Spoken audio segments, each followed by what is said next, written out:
great day for work here at the Happy Healthy Workplace podcast. I'm Kimberly Ficklin, your host. And every week we talk to professionals just like you all around the world because we want to find out what they do to create a profitable business, the kind of business where people really want to work. Welcome back to part 2 with CFO Steve Watson from Summit Path Group. Steve's going to tell us all about how to free up money within your health insurance costs to help you solve the other problems in your business. Let's get started on part 2. Just turn healthcare upside down. Yep. And really start to drive it to the place where employers are the one that is driving the health insurance and not the health insurance costs or the rates. Should, right? It's our money. We have the checkbook and we're just, blindly signing these checks, and we've been doing it for years and years and years. The only way this is going to change is if we just need to stand up and say, enough. We're done. No more. Yeah. So let's talk about that. It's ridiculous that it would be drive across one side of the street and that's $4,000 and the other side is $400. That shouldn't be that way.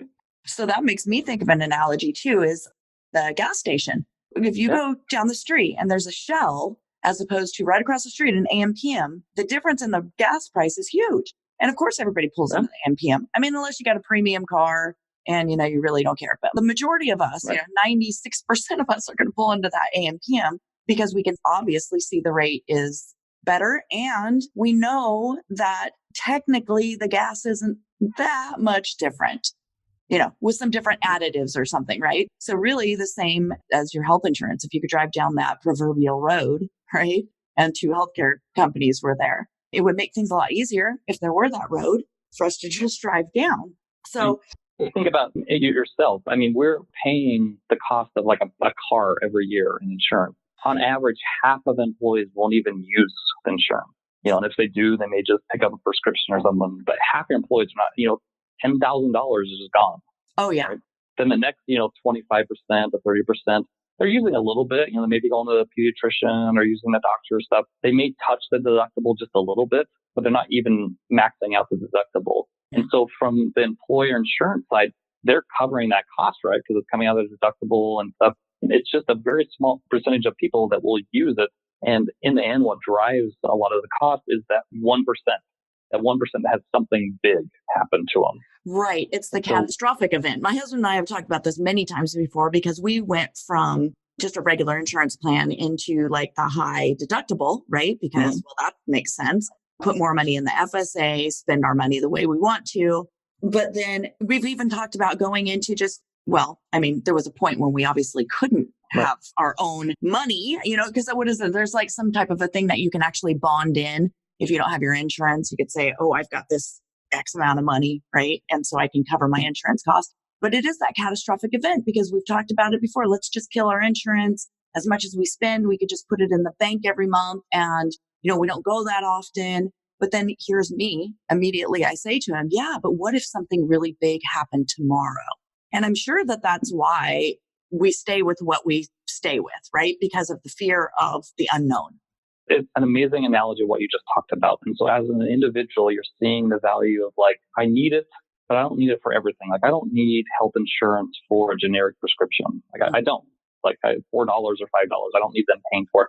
I don't even need it really for my pediatrician, maybe $50 or something. So you've gotten on this HSA plan where you kind of cover those costs, but then you have a high deductible in there that, I don't have the money to cover $3,000 or $5,000 or whatever it is. After that, that's when I need insurance. Mm-hmm. The plans that I'm talking about being employer-based plans are basically the same concept. They're almost like a high deductible plan or HSA plan, but for employers. If I have 500 employees or 1,000 employees, I don't need a health insurance company to cover the doctor visits for my employees. I don't need it even for broken arms or even for going to the hospital. It could be a $20,000 claim. As an employer, I have that money. I have the thing. I can just go pay for it. I need it for the $1 million claim. I need it for the $2 million claim. I don't want to bankrupt a company if somebody has a $2 million claim. And so you go buy insurance for those things. It's almost like rolling Yahtzee in that dice game, right? I need it for those very rare things. They're very costly. And what's interesting is, again, when you peel back the onion, you can insure at whatever level that you want. And you can say, I can set that level. I can say anything over $100,000, I want insurance. The rest of it, I'll cover. That insurance it's not even that expensive. Like, one company I work with, they spend about $3 million on health care during the year. The insurance that they buy for any claim that's over, like $150,000. So they'll pay anything up to $150,000 for each employee. After $150,000, this insurance policy kicks in. That insurance policy is only about $100,000 a year. It's a fraction of the cost of because it's just rare that that's going to happen, right? Yeah. And so if you just buy that insurance, well, now what happens for that employer group is if they have a good year, they get to keep the money. If they have 2 good years, they get to keep the money, kind of like an HSA plan, right? You get to keep those money on those good years, and then you're protected on the bad years. Right. So the other piece of advice that I give employers is you need to look at healthcare over like a 3 to 5 year period. You're going to have a bad year. There's going to be a big claim. Something's going to happen, but it's not going to happen every year, right? And so you need to be able to reap the benefits during those 3 or 4 good years and have protection during that 5th year. That makes perfect sense because we do make our decisions based off of what happens right then, there, right in front of us, right? Instead of looking at the bigger picture of it. Because healthcare costs is something you're going to have in your company forever. So why would you look at 1 year of it? I would say, just for people listening, there is a size to this, right? You think about self-insuring yourself, it depends on your income too. Like if you have a higher income, you might be able to have a higher deductible and it's not going to impact your family as much. But employers are the same. So if you have less than 50 employees, honestly, there's just not a lot that you can do.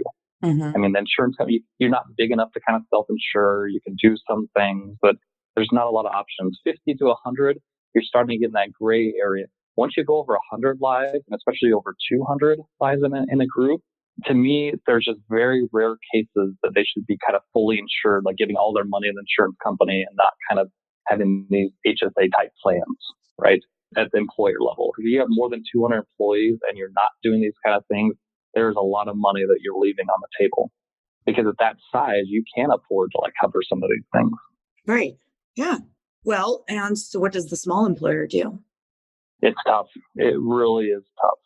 I've had different groups. Part of it, recently they had association plans that got reapproved. So they need to band together, right? So you need to come together as an association and industry and kind of group together. There'll be PEO companies that basically you have your employees, but they kind of work for this PEO company, and then they can pool all those employees together and buy health insurance at a better rate. But as far as self-insuring, honestly, it's an area that's tough. Mm-hmm. And it's the one area, I've been working with employer groups that are more than 100 or 200, so it's not an area that I'm extremely specialized in, but the more I keep asking, that's the same response I get from a lot of people. It's just tough. It's just not a lot of options. Mm-hmm. I suppose that then that just means grow your employee base. I'm just kidding. Grow your employee base. And then, you can, some suggestions. So some ideas would be having a high deductible plan. So trying to get the cheapest plan that you can get, whether it's even $5,000 or $10,000. Your employees are not going to like that, right? Nobody wants to have a $10,000 deductible. But putting at a level where the employer can kind of create their own little mini plan inside of that, mm-hmm. of saying, okay, everybody's got a $10,000 deductible. I know it's too high, but we're going to set aside $30,000 as a company. And if anybody uses this, then you can kind of reimburse that employee or kind of help them pay for it, or kind of have this pool of money to help employees pay for those deductibles. Mm-hmm. Because again, you got to think about it. Most of the employees are not going to use the health insurance, and it's really trying to help those ones that do use it. So can you kind of pull some of that money? So I've seen some very creative companies do that kind of thing. Yeah. And the people that have the money to pay the higher deductible will just pay it. And those who don't have the option, and those who don't even use it won't be in the mix. The other thing I've seen just in transparency. And so even if the health insurance, we can't do it, but I can have a higher deductible, but if I can have an MRI for $300 and the other one for $3,000. So implementing tools to transparency to find prices. Like I was using the example of GoodRx. Mm-hmm. It's a free app that you can get, and you can help save costs for pharmacy for all of your employees. So researching those ones, there's a new one coming out called Simply Pay that I heard coming out of Texas, where it's more of this transparency to be able to see different places and their prices. I'm still learning about them, but I think that they're coming more and more to be able to see the actual prices that different things have. Yeah, well, transparency is going to be key in this, because you can't really be empowered until you can see what it's going to cost you. You can't make a good decision, right? When you don't know what it costs. So, okay. Yeah, and part of healthcare is healthcare, and that my daughter had a surgery on her finger as an emergency situation. there are situations like you just can't do anything, right? Mm-hmm. Like, I'm just going to pick the local hospital. I'm just going to go Right. there, and I was signing my life away. And I know all this stuff in my head. I know there's probably cheaper places to do it, but at that moment, I just need the best care for my dog, right? Mm-hmm. Yeah, I mean, because you're not going to stop and call around and say, Right. the cost, how much does it cost? And then go to the one that is the best deal. No. So obviously for certain things in our life, we're willing to pay or whatever it takes, right? Okay. So this has all been really good stuff. What I'd like to just kind of recap here, some of the things that you said that I can see that'll help employers to be able to cut their costs and then reinvest in their business so that they can make their employees happy in whichever way that is. And we mentioned a few of them. So you could certainly do those. Hopefully when you do, anytime that you get a discount in your business, anytime that you can get money coming back in, I think it's really important for us to start to think of the ways that it can be reinvested into employees rather than us just always, oh, great, now I've got some more revenue, right? So really make that a mission that if I want my employee to be happy, then I'm going to find ways to shave off money that I can reinvest in them. So I think that's probably a line that people need to start thinking about and maybe, make that part of their vision in their business is what can I do to make my employees more happy? So a couple of things I heard. Finance and HR need to come together. Like the finance department has the skills to be able to analyze and dig into it and to figure it out. But nobody really wants to be on a health plan set up just by CFOs. And then HR has the ability to figure out what's best for the employees and how to make this a better work environment and how to make it a place where people want to work and stay there. But nobody wants to pay for a plan built by HR. So you need those two to come together to be able to have the money, but then yes, the CFOs just can't keep the money and then just use it for whatever. They need to be able to reinvest it into growing the company and growing it to be the place where everybody wants to work. And CFOs have families too. I have my family and we're on a plan. And so I want to save money, but then I also want to have it reinvested into a better plan for my family too. Right. Yeah. And I think that probably the best thing would be just think about what you would like to see, right? If I could do this and I was somebody's employee, what would make me happy? And it could be a variety of things. And like you said, it can be surveyed or however that works. But I like the fact that you brought up that, people need to come together because like you said, everybody's not a believer that this can happen. And that's the first, it's so key. Yeah. And one person tends to always be the driver of things, right? So like we talked about, the HR person's going to come and she has some creative program that she wants to put in place. She's excited about it. She's going to try to drive it and it's not going to go far, right? Because everybody's not bought in. So obviously there's challenges in getting everybody to believe and everybody to bought in. But the most important thing is for just everybody to get at the table together and start to have a conversation about it, right? Even within the company, but more importantly, like you had pointed out, and actually I'm going to point out a few things here as we close that I think was really important that you pointed out. The number one tip, CFOs who are listening, is go out and talk to other CFOs. Go out and talk to other HR directors. Go out and network with people like yourself who are looking for an option and looking to disrupt what your current healthcare system is in place in your business. Number two would be HR directors. If you want to get your creative programs funded, look for ways to save costs in your health insurance and then bring that to your boss or your CFO. Yes. And then I think the number three, and I just touched on it a minute ago, but I'm going to pound this in because I know this is your message, Steve, is to believe that this can happen because you did it and it happened. So tell me real quick before we close, what is your company night like now? Now that you've realized this, you've implemented these changes, what did you see that was different? The company I work for, Summit Path, is more like a consulting company. I go out and help other companies do this. Mm-hmm. The companies that I work with, what's been really interesting is when you come around, we don't have open enrollment time. That time where everybody sits around and what's my benefits going to be for the next year? Yeah. Because we just keep them in place. We don't have to switch insurance companies. We don't have to switch carriers. We don't have to, the price is going to be the same or lower. And such an easy process there. So it's easier for employees. I get employees that come up and say, just thank you. Thank you for, the same benefits that my family's using or lower. And there's a smile on their face. And then my HR department is happy because they're not having to scramble to enroll everybody in a different carrier. They're not having to, explain why prices are going up and different things. And so what we've been able to do over the last 8 years is we've been able to keep salary increases going up when a lot of people in the industry, didn't have any raises. We've been able to keep, annual bonuses in place for employees that a lot of other companies weren't able to do because we've had that money there for them. It's been a lot of fun to reinvest that back into employees. Mm-hmm. Yeah. And then see the happiness and the healthiness of the business. It will expound from what you're doing. So it's a lot higher than what you think, because over 8 years, I really think that we're saving about $500,000 every year just compared to where we were back in 2010 and 2011. And that's not even including the increases that most people took over that time period.